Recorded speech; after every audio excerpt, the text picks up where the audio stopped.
The first degree. First degree. First degree. First degree. First degree. First degree. The first degree. You see it on the news, you see it on the paper, you see it on Facebook. These things are supposed to happen in movies, not in real life.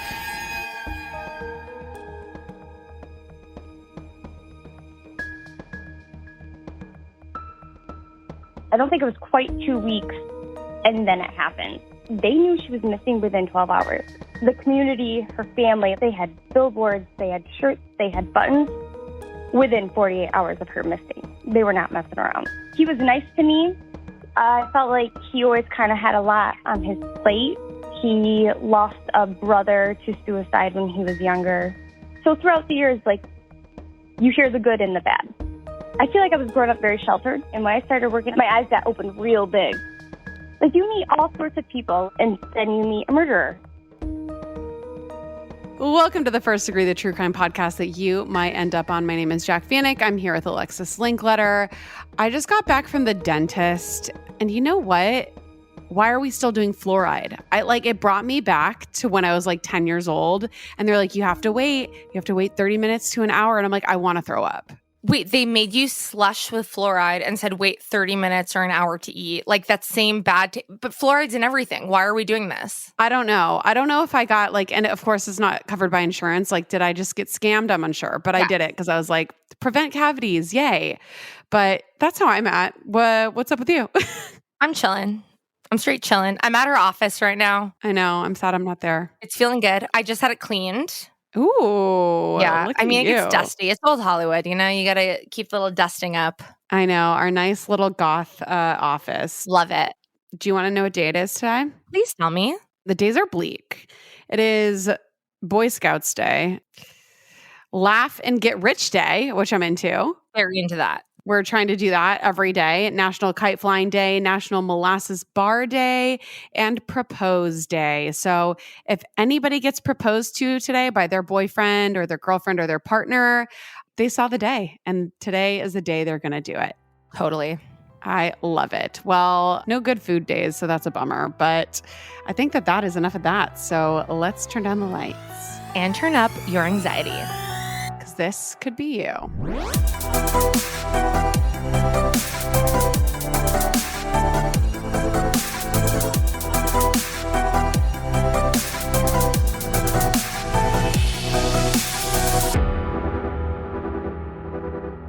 So, during the course of our everyday lives, we can open up to people more than we even realize. Often, the people we let our guard down with are those who have a physical contact with us during the course, maybe of their work or course of the day, particularly when the nature of that contact is caring and not something medical like the doctor or the dentist. The power of tactile, consensual contact with clear boundaries in the context of a professional relationship creates kind of a connection.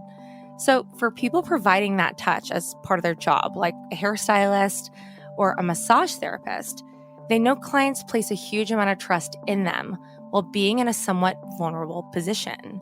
And these service providers understand that a central part of their role is to build rapport with people from all walks of life at many different stages of their ups and downs. It's a privilege and special responsibility to be able to provide this to their clients, especially when it's an ongoing relationship. But what happens when someone you've developed this relationship with and someone you've been literally putting your hands on as a part of that relationship does the unthinkable, does something horrible? So we begin today's case on September 3rd of 2017. So it was Labor Day weekend, which was so fun.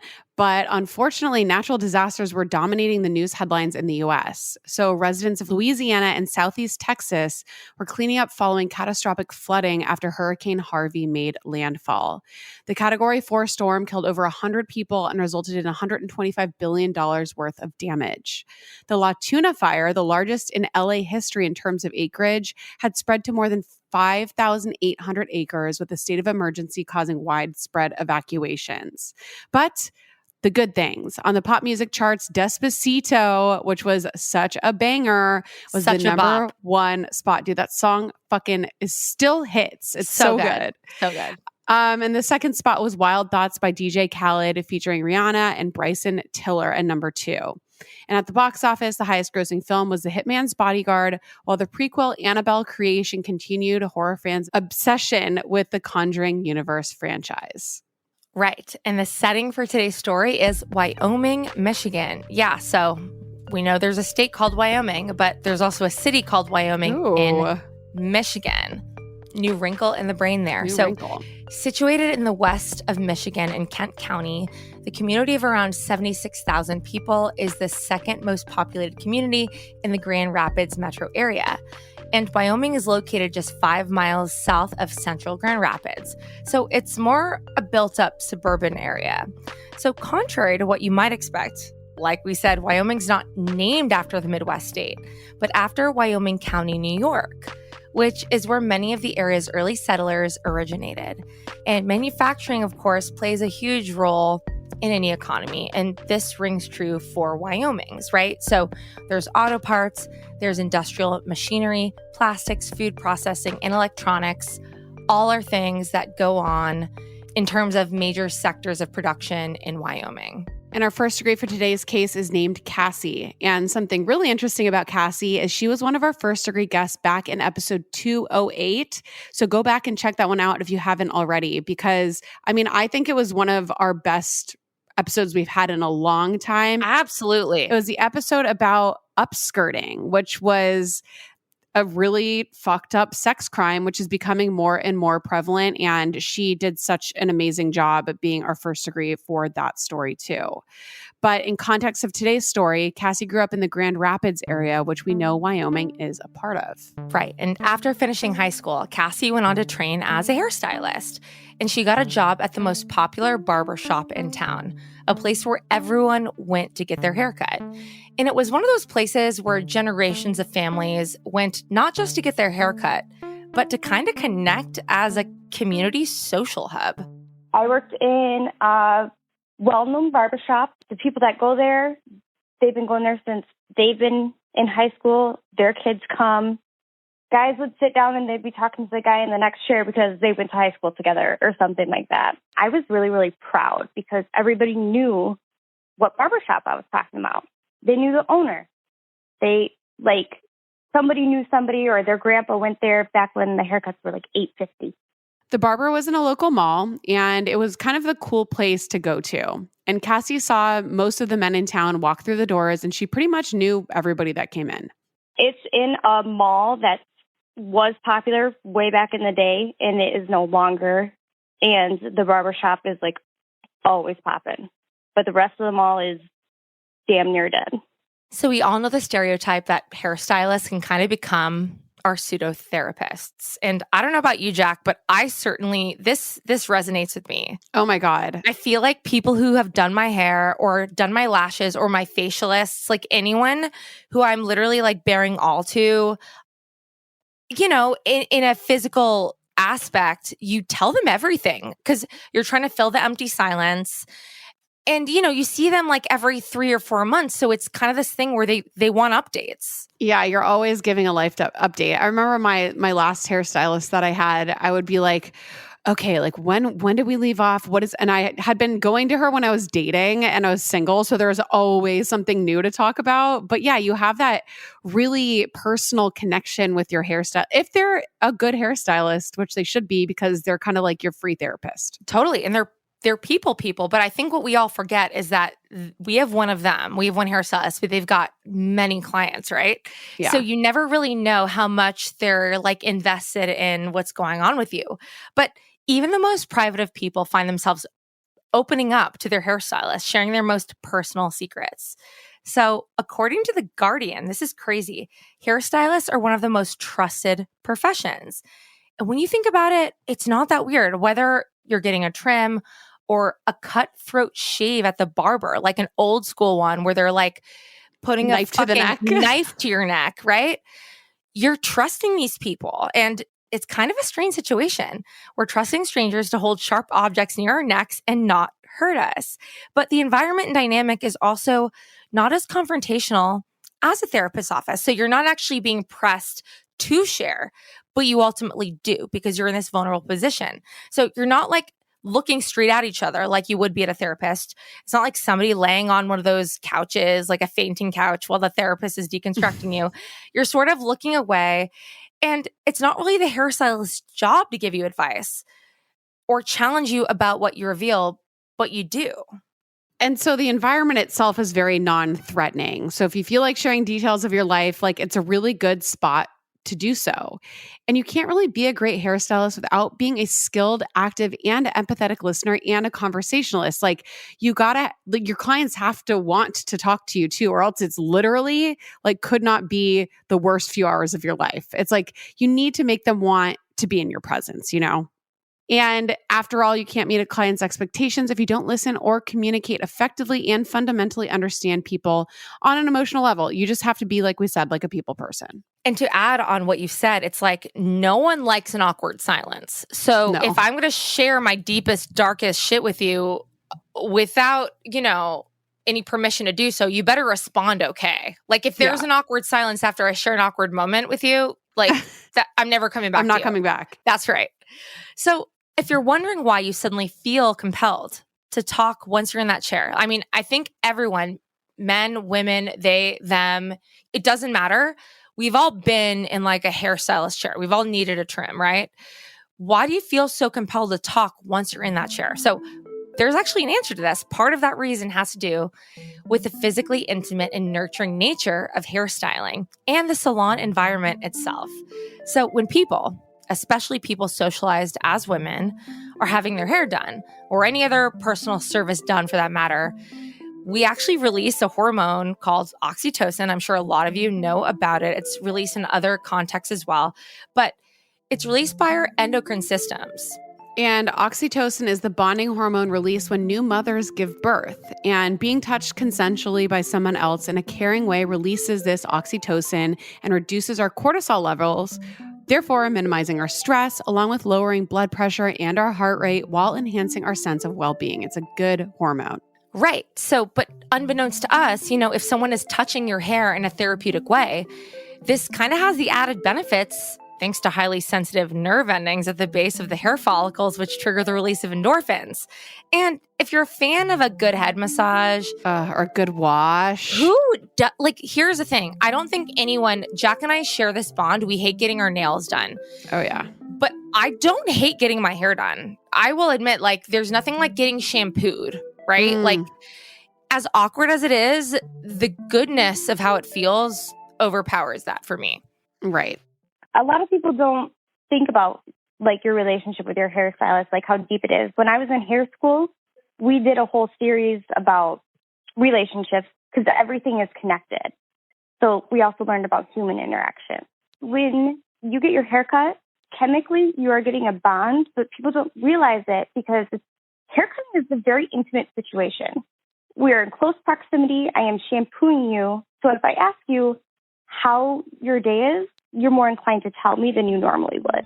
So people trust their hairstylists with highly personal information to such an extent that in some countries, initiatives have been introduced. And these help hairstylists appropriately support clients who literally disclose in their chair that they're experiencing family or gender-based violence or coercive control.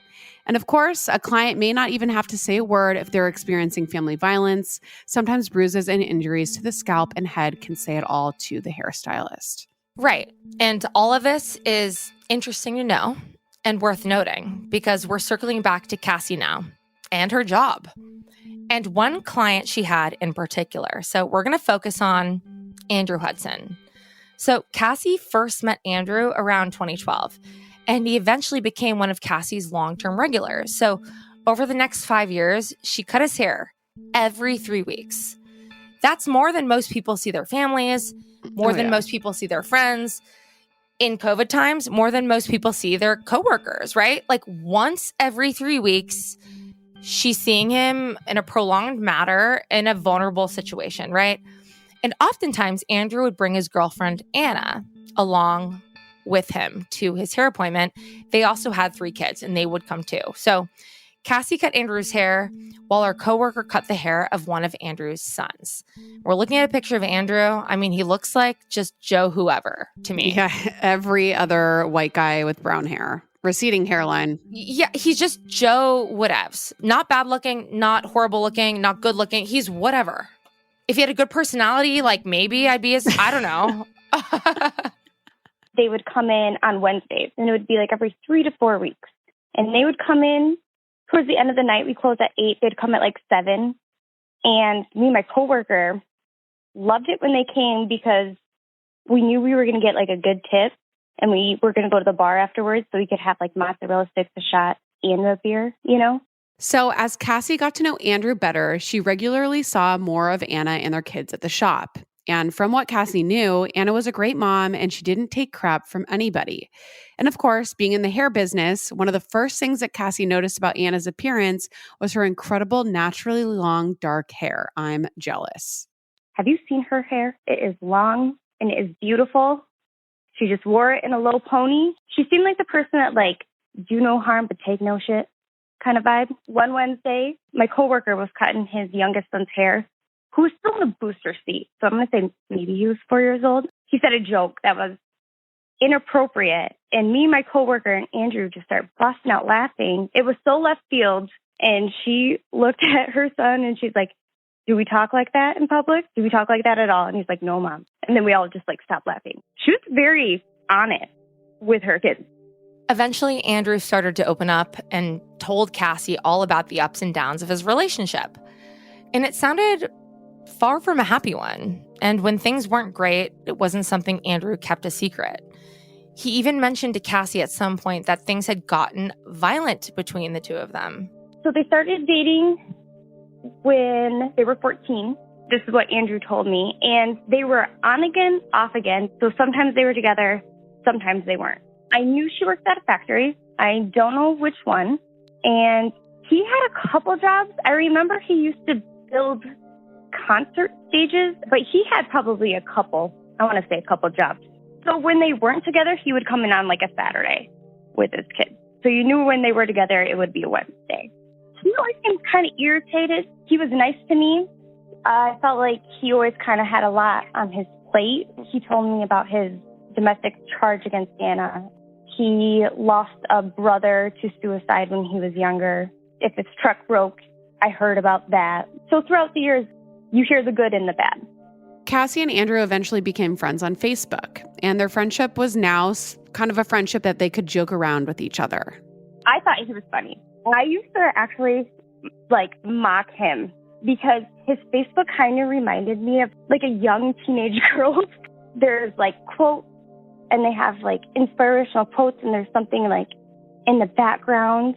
So my birthday, he tipped me and he said, buy yourself a beer. And we were Facebook friends. So I sent him a picture of my beer and I was like, thanks for my beer. But then things got really weird and pretty inappropriate. So Cassie and Andrew were chatting online one day about the June solar eclipse, which Cassie apparently was excited about. And Andrew eventually sent her a video about it. And she watched it. And right at the end, something completely unsolicited and extremely unwelcomed appeared on the screen. I was so excited about that. He sent me a video on that day of the eclipse because I didn't see it because I was at work and I watched it.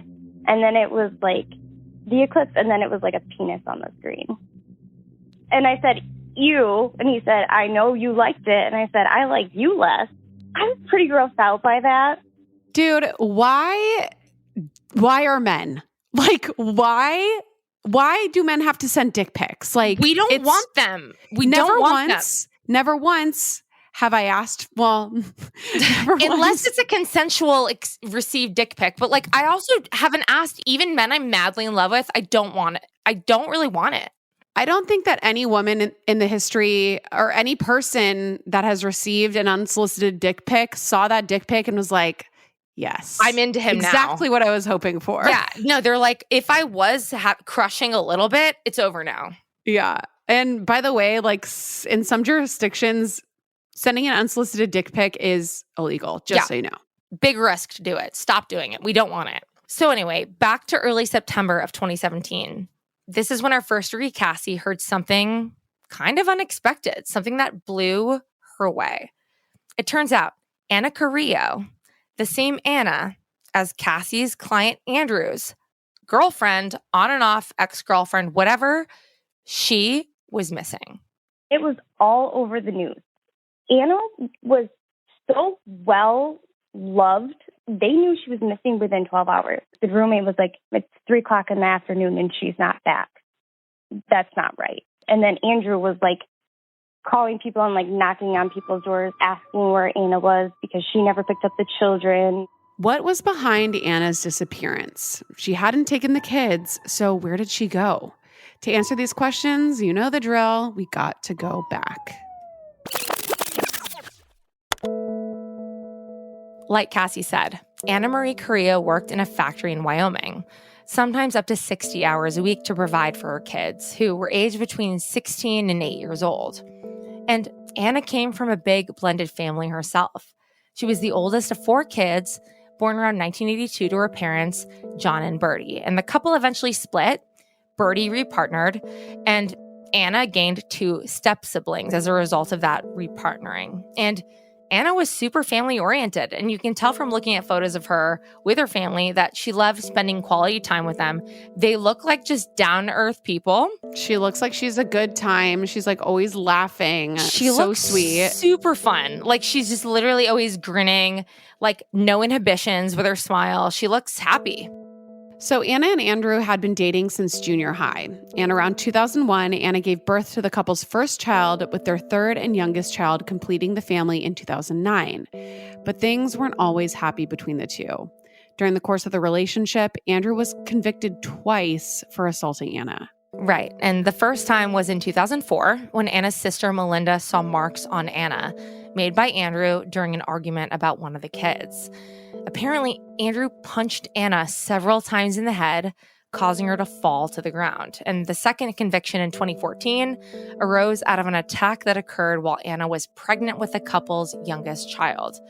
That time, Andrew stopped one of the kids from calling 911 after he'd punched Ana about 15 times and held her in a headlock, all in front of their children. So naturally, Cassie wasn't made aware of the severity of the abuse going on in this relationship. All she knew was what Andrew casually shared with her while he was at the barbershop. And he wouldn't be sharing anything that made him look bad, of course.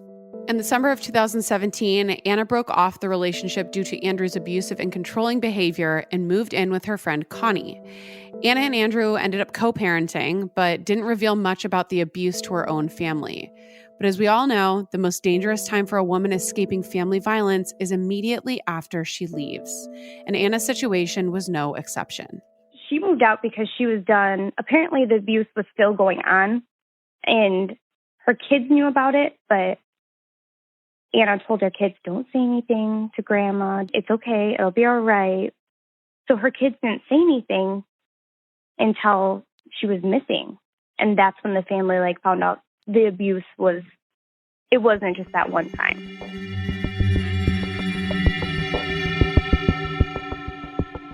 Today's episode is sponsored by BetterHelp. So I think that we all know, if you're feeling your best, you feel like you can do great things, you can take over the freaking world. But sometimes life gets you bogged down, it makes you feel overwhelmed, and it makes you feel like you can't show up and be the best version of yourself. So working with a therapist can help you get closer to the best version of you. And when you feel empowered, you're more prepared to take on everything that life throws at you. I know when I'm not feeling my best, talking with somebody makes me feel so much better. Getting out there, maybe exercising, it makes you feel better. So if you're thinking of giving therapy a try, BetterHelp is a great option. It's convenient, flexible, affordable, and entirely online. You just fill out a brief questionnaire to get matched with a licensed therapist. And the best part is you can switch therapists at any time for no additional charge. So if you want to live a more empowered life, therapy can help get you there. Visit BetterHelp.com/firstdegree today to get 10% off your first month. That's BetterHelp, HELP.com/firstdegree. BetterHelp.com/firstdegree.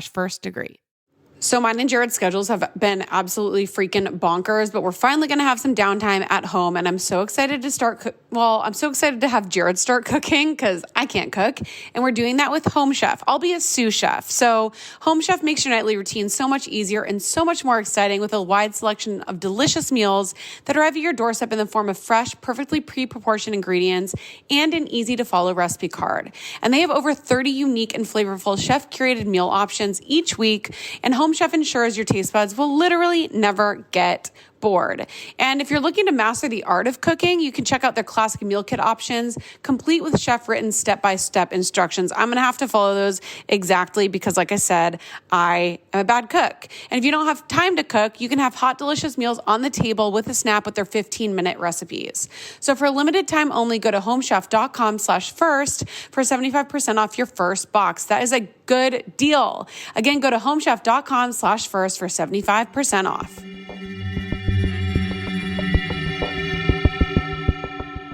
On September 3rd, 2017, just before 8 a.m., Ana asked her roommate Connie if she could borrow her red Chevy to go pick up her kids from Andrew's place. So they'd spent the previous night at their dad's house, so she was going to pick the kids up. So she only expected to be gone for about 20 minutes. But when Ana didn't arrive, Andrew became worried. So Ana never shows up to get her kids. That's what's going on here. And then at around 1:30 p.m., Andrew called Anna's mom and told her that Ana never arrived to pick up the kids. They eventually went to Anna's mom's house, and the situation escalated into a hostile argument. And it ended up with Andrew threatening to call CPS on Ana. Right. And as soon as Andrew and his mom left the home of Anna's mom, she tried to call her daughter. She tried to reach Ana, but couldn't.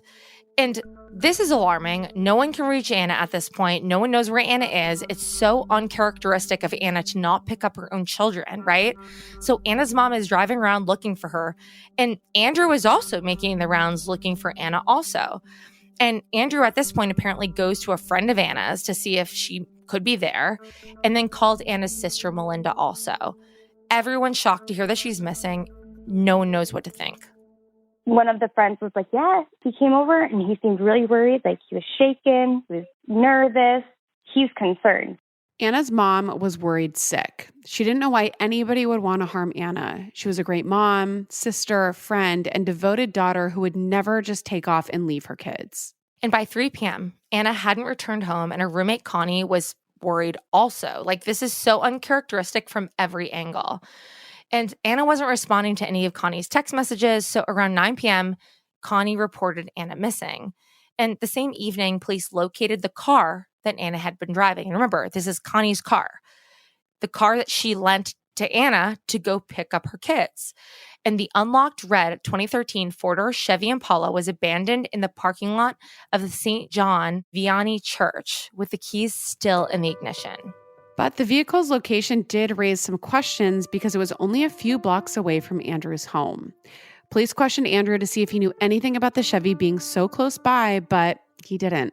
They did the OnStar and they found it right on Andrew's neighborhood. Like there was a church. I don't know if it was on the same street or the next street over, but it was right there. Right from the start, Ana's family thought something very strange was going on. The driver's seat in the car had been pushed all the way back. It was all the way down. The whole thing was very odd, and beyond that, extremely worrisome. When they opened up the car door, the seat was all the way back. And she was short. I think they said 5'2", so she did not drive with her seat all the way pushed back. And by this point, Ana's family was extremely suspicious that Andrew was involved in whatever was going on. But Andrew retaliated by accusing Connie of knowing where Ana was. He also told Ana's family that he hired a private investigator to follow Ana following their breakup, but there's nothing really to indicate whether this is true or not. Right. And Andrew maintained he had no idea where Ana was, despite admitting to arguing with her on the phone the morning she planned to pick up the kids. And Andrew had also gotten into his head that Ana and Connie were dating. So he was suspecting that his ex-girlfriend was in this relationship with her roommate, Connie. So everybody was looking at Andrew, and Andrew was like, I hired a private investigator, and she's into drugs, and she's in a new relationship. And I don't think that was ever proven, but he said that the private investigator, saw them doing drugs and making out. Nobody could prove that there was a private investigator. Nobody could prove they were doing drugs or making out. So this whole thing was complete speculation with no basis in fact at all. And even if it was true, who cares if Ana got into a relationship with somebody else? She was no longer with Andrew, so it was really none of his fucking business. And it was also weird that while Ana was still missing, Andrew seemed really intent on speaking really badly about her. Like it was the appropriate time to be bashing her. And just like Ana's family, the police immediately considered her disappearance suspicious as well. Based on all they could see, this was not a woman who was spacey or flaky. Like, this is a woman who shows up for her kids. And following Connie's report, a responding police officer went to Andrew's house to speak with him. And he saw Andrew had lit a fire in a burn barrel on his back patio. And that struck the officer as odd. Andrew ultimately told this officer that he was only burning yard waste and similar items. But nevertheless, this officer, doing their job, took all these items in for evidence. The cops got involved fairly quickly. 12 hours later, the cops went to his house, and he was like, it's the middle of the night, and he had like a fire going in his burn barrel. And they're like, what are you doing? He's like, oh, I was just doing yard work in the darkness. Like, he said he was throwing away yard waste. 2 days after Ana went missing, police executed a search warrant at Andrew's residence, and he cooperated fully. Officers interviewed Andrew's family and his neighbors, but as the day turned into night, it was very clear that investigators were just getting started. On the floor in upright cabinets in Andrew's basement, luminol testing lit up 16 bloodstains. And more bloodstains were found on the front of the kitchen sink and towels in a dryer. And streaks and smears indicated someone had tried to clean some of the stains on the kitchen cabinets and at the bottom of the stairs. And more luminol testing on the interior of Andrew's truck revealed traces of blood in his toolbox inside as well. And obviously, in situations like this, we always jump to the conclusion that it's probably the person's spouse, or in this case, their ex, that's responsible. But law enforcement does know that they need to keep an open mind about every possible theory. For Cassie, it was a bizarre feeling seeing her client's house plastered all over these TV news reports. And it turns out, Andrew had one of those really odd, dated 1990s kitchens with the maple-colored wood, and that really sticks out for her. It was weird because it was really close to the barber shop. It didn't look like a bad house, just a tan house with a basketball hoop, and then you see his kitchen, and it was a weird setup. Like many other locals, Cassie was following the wall-to-wall media coverage closely as Ana's family literally took to the streets handing out flyers. I followed all of it, and there was constant news coverage. Everybody in the barbershop followed it. Everybody in the city of Wyoming followed it. I cannot express enough how much support there was in the community. It was mind-blowing. And I'm telling you, everybody came out of the woodwork. Her family was huge, and you can see, like, all the news conferences. It's packed. The community, her family, like, they had bracelets, they had billboards, they had shirts, they had hats, they had buttons within 48 hours of her missing. They were not messing around. So the police looked into Andrew's phone records, and they looked to the date that Ana went missing. And they found that he was actually at a place called Johnson Park. So Andrew had spent a significant amount of time there that day, and that's suspicious, right? So police launched one of the largest searches for a missing person in the area's history at this park. But despite that, they found nothing. And meanwhile, Andrew was cooperating. He publicly offered to turn over security footage from his house as proof that Ana never arrived there. He also told investigators that he already gave the memory cards for the camera to his dad, Lyle. And then the next day, he had a Facebook status. It said, everybody wants to blame me for a missing person. That's cool. Cops searched my house. They have nothing. Good thing I've got cameras on the house. Oh, and she never showed up. So there's my proof. I have cameras to prove it. So a guilty person doesn't offer up evidence that could possibly incriminate them, do they? Well, no, they shouldn't at least. But just 5 days later, Andrew was arrested and charged with lying to police during the initial phase of this investigation. And it got worse. By now, police had examined the partially burnt contents of the burn barrel, and they had found something really disturbing. Not only had Andrew burnt clothes, but inside the barrel were zippers and buttons with Aeropostale branding. They were consistent with the white fur-lined zip-up sweater and thermal shirt that Ana had been wearing. Other clothing remnants including clasps and underwire from a bra. Right. And 3 days later, on September 11th, both Andrew and his father, 62-year-old Lyle Hudson, they were both charged with felony perjury for lying to law enforcement early on in the investigation. So Andrew's involved his family in this, that's something worth noting. And Andrew was additionally charged with providing false information about his own movements on the day Ana disappeared, and also the whereabouts of his kids at the time Ana went missing. Lyle had given police 2 memory cards from Andrew's security camera. He said he watched the footage from a third, now missing memory card, which was in the camera the day that Ana disappeared, but he said that there was nothing relevant on the card. Lyle also lied about the nature of the contact he had with Andrew on the day that Ana disappeared.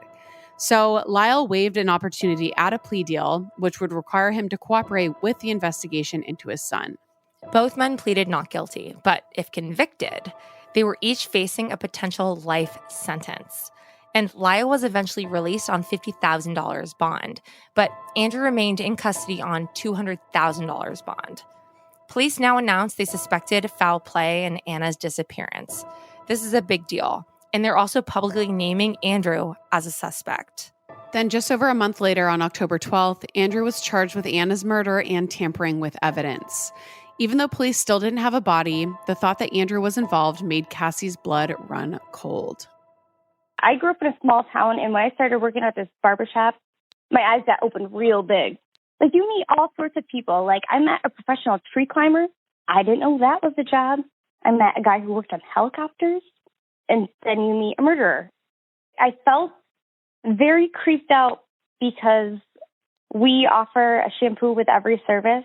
So I've run my fingers through a murderer's hair, and that makes me cringe.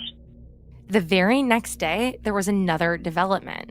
Andrew's 63-year-old mom, Nancy, and Lyle's common-law wife, 57-year-old Angela Wilson, were both charged with perjury for lying to investigators. So I'm going to just clear that up. Andrew's mom and stepmom are charged with helping him cover this up. It's bizarro because I can't imagine my mom and stepmom ever getting aligned about anything. They've never even met. That is so wild. Right? These people are actually like willing to break the law for Andrew. Like it's kind of wild. Yeah. And Nancy apparently had lied to police, Nancy's his mom, about where Andrew had been the day Ana went missing. So essentially providing a false alibi, which is kind of nuts. Both women pleaded not guilty. And Angela was also staring down the barrel of a tampering with evidence charge for erasing her cell phone to prevent police from obtaining her call and text history and location information. They were going to get their phones confiscated, and they reset all of their cell phones. So when the police got them, there was nothing on them.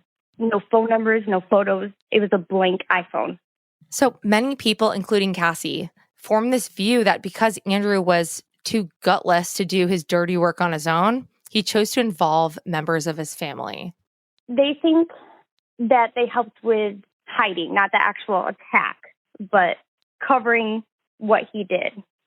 So as far as like roping his family into this whole thing, I actually don't see it that way. I think that we get who we are from family, and the only reason he felt empowered to do this is because he had a family that would allow it. Because I think I've talked to you about this, Jac, that my mom is an attorney, and she was like, if you fucking break the law, I'm turning you in. Yeah. Like that's some shit that comes from the top of like your family chain.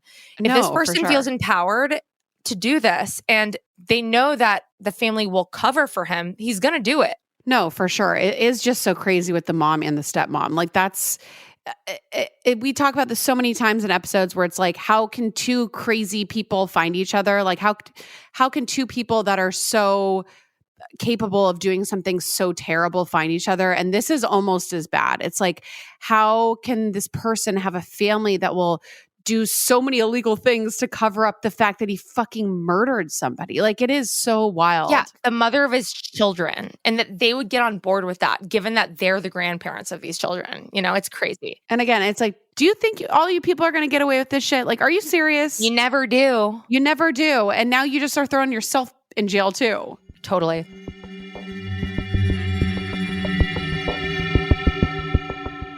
So Jared and I live in a very small apartment, and there's literally not room for any storage whatsoever. And you know what takes up a lot of room that I really just don't need in my life? Laundry detergent. They come in these massive, inconvenient, messy plastic jugs that get all over the place. And not to mention, 91% of those jugs don't get recycled and just end up in landfills. And you know what? I can't stop doing laundry, but I can make the switch to EarthBreeze, and I have recently, and I love it. So EarthBreeze laundry detergent eco sheets look like dryer sheets, but they're not. They dissolve 100% in any wash cycle, hot or cold, and you don't have to measure and you don't have to make any mess. You just toss them in and you're ready to go. So EarthBreeze packaging is compact, biodegradable, and plastic-free, and their eco sheets are vegan, cruelty-free, and dermatologically tested for safe and sensitive skin. I love them so much. I've been using them, and they're so easy to store, and then I don't get all this messy, gross laundry detergent residue everywhere. So if you want to check out EarthBreeze, now is the time, because right now our listeners can subscribe and save 40%. Go to earthbreeze.com/first to get started. That's earthbreeze.com/first for 40% off. earthbreeze.com/first. You know, I've got a lot of redeeming qualities. I'm pretty good at some things, but something that I really, really suck at is cooking. I suck at cooking, but HelloFresh makes me feel like I'm an actual chef, and I kind of love it. So if you want to skip the grocery store and take control of your time and budget with delicious restaurant quality recipes delivered right to your door, you need to check out HelloFresh. So if you're looking for an easy way to eat well and save money this year, HelloFresh is a great place to get started. It's cheaper than grocery store shopping and 25% cheaper than takeout. And with over 35 weekly recipes, they have some options that you're looking for to help you achieve your goals. You can choose calorie smart or carb smart recipes, or even customize select meals by swapping proteins or sides, upgrading your proteins, or adding protein to a veggie dish. Jared and I love using HelloFresh because we can kind of make this really cute date night and drink some wine, and it's super, super fun. So go to HelloFresh.com/first21 and use code FIRST21 for 21 free meals plus free shipping. That's HelloFresh.com/first21 with code FIRST21 for 21 free meals plus free shipping. HelloFresh, America's #1 meal kit.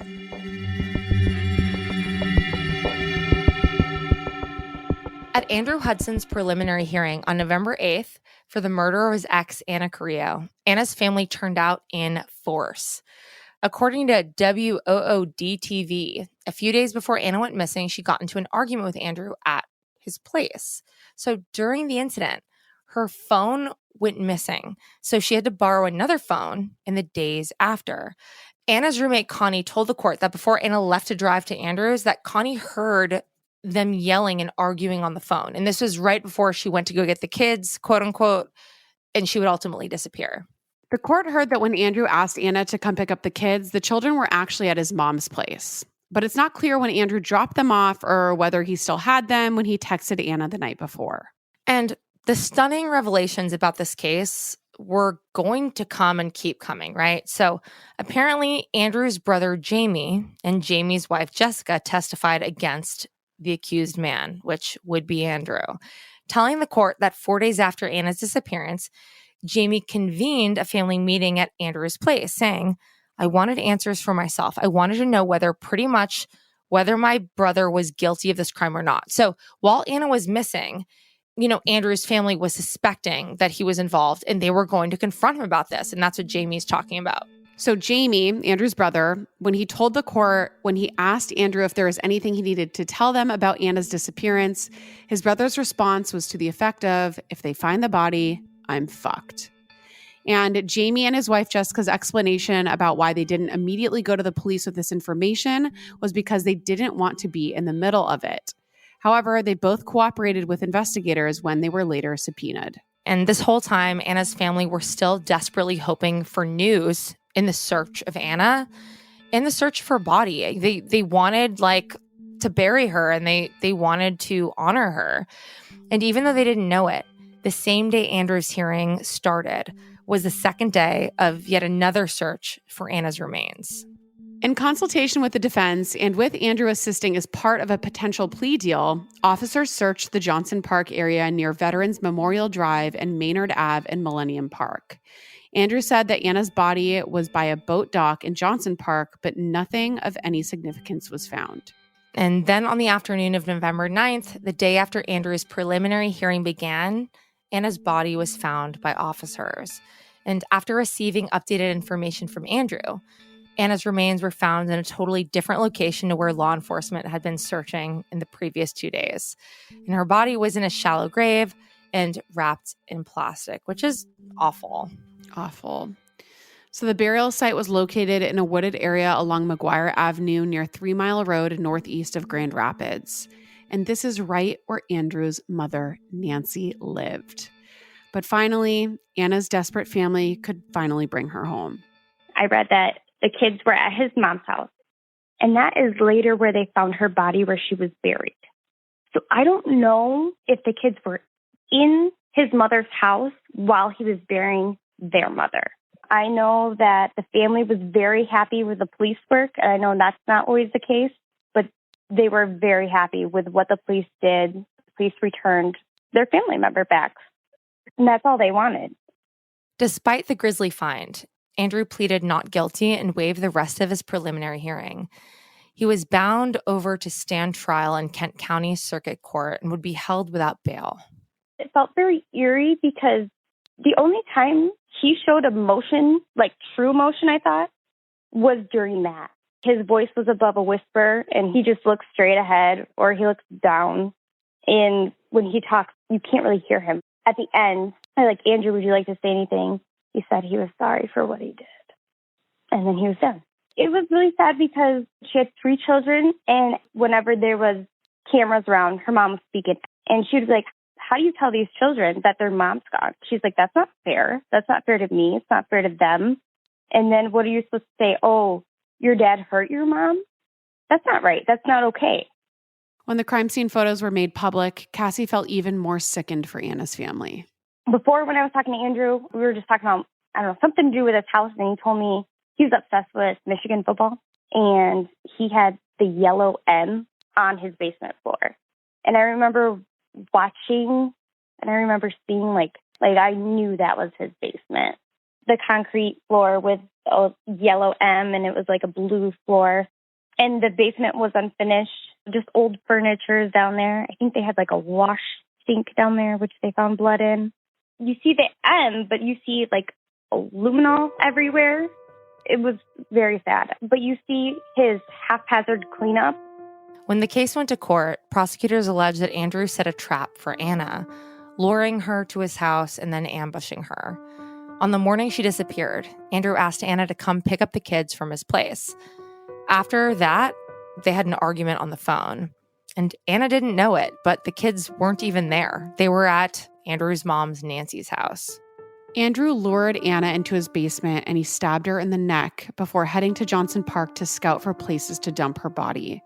And ultimately, Andrew transported Anna's body to his mom, Nancy's house, where he buried it in the backyard where she had been doing landscaping. Andrew then returned home where he burnt Anna's clothes and attempted to clean up the crime scene before abandoning Anna's car in the church parking lot. I know she was down in his basement. The way his house is set up, you can either go downstairs or upstairs. And they believe that he ambushed her, like she opened up the door and then he stabbed her in the neck. So Andrew obviously thought he could outsmart the cops, but it turns out he's an idiot when it comes to covering his tracks, at least electronically, right? Police never recovered the memory card that Andrew gave to his dad, Lyle, to dispose of. But his attempts to edit the footage from his security cameras were unsuccessful. And even though the crime was quote unquote planned, despite appearing as a spur-of-the-moment thing, it appears that Andrew didn't put much thought into covering his tracks at all. That is, if he was even trying to do so. There's some blood up in the kitchen, but most of the blood, I believe, was in the basement. And then there was some blood found in the back of his truck.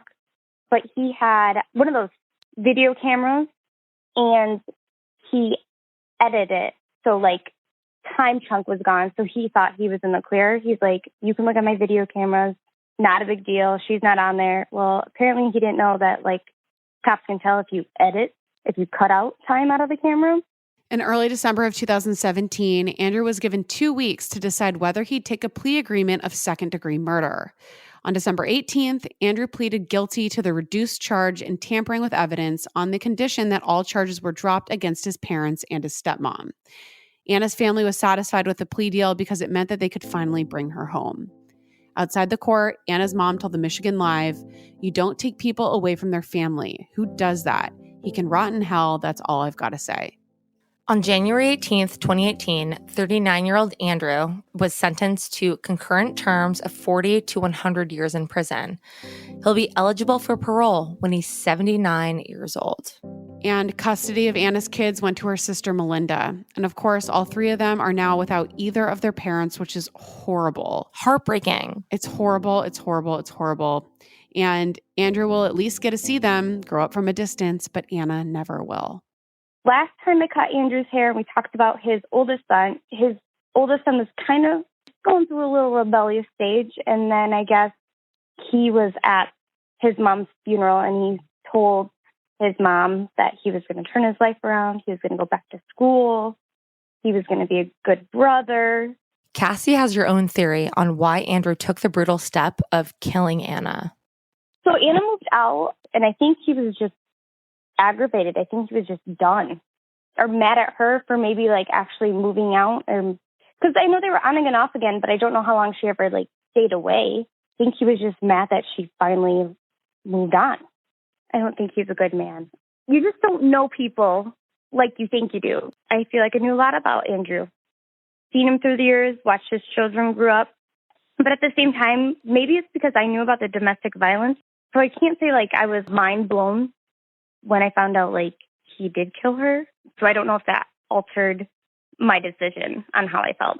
You know how they talk about there's all those terms, but there's one of them that talks about control, and they like control that they can't let things go. Maybe he's one of those because he clearly couldn't let Anna move on or be happy. It's still a bit surreal for Cassie, who still grapples with the knowledge that she had intimate contact with a murderer. The word is very eerie because it's like, I know this man, I know of her, the kids I know, how he got his parents involved. Like, my mom would kick my ass. She would drive me to the police station if I did anything wrong. It is very weird because I heard about the fights and I heard about the good times, and supposedly he loved Anna. I don't think you did, because how do you kill somebody you love? You didn't love her. There's few things as spine-chilling as the knowledge that you not only know a killer, but have had ongoing physical contact with them. Your skin crawls and you can't help but feel betrayed by your instincts, which you feel should have raised intuitive red flags in your gut in the first place. But because evil comes in all forms, people only show us the face they want us to see. Everything about this crime was so incredibly selfish, so incredibly self-serving. Andrew didn't just kill Anna. He tried to get away with it. He lied to his kids. He got his parents involved, which we acknowledge is on them. But in the process, he's destroyed so much, including 2 families. His sole concern about the body being found was how much trouble he'd be in. He had no regard for Anna's family, for Anna, their kids, or anything else. So pleading guilty so your parents don't go to jail over something you caused is a charitable thing, I guess, for a sociopath to do. I think he's trying to resurrect some like fraction of decency. I don't know. It's bizarre. But it's just a pity that Andrew couldn't extend that charity to the mother of his own children and allow Anna to live the rest of her life on just her own terms, you know? Killing this woman is so senseless and deranged. And now you've traumatized your children, you've ruined your own life, and everyone around Anna is devastated and traumatized and looks at life differently now because of you.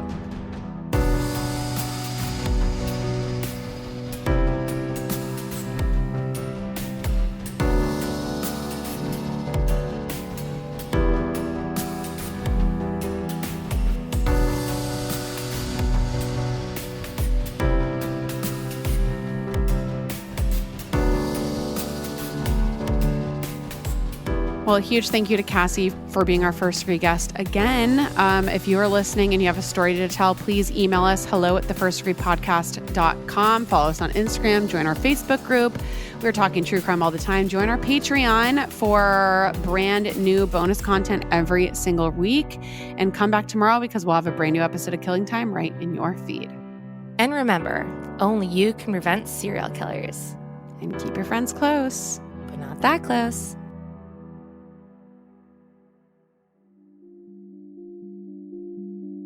Shout out to Jared Monaco for scoring original music for The First Degree, producing by Caitlin Cleveland, writing and research by Gemma Harris. Sources for this episode are Wood TV 8, News Channel 3, Wish TV, MemorialAlternatives.com, Fox 17, The Detroit Free Press, MichiganLive.com, WGRD 97.9, Mix 95.7, West Michigan, WZZM 13 News, Psychology Today, SBS News, SheKnows.com, The Guardian, and People Magazine. And as always, our first degree guest is always our largest source.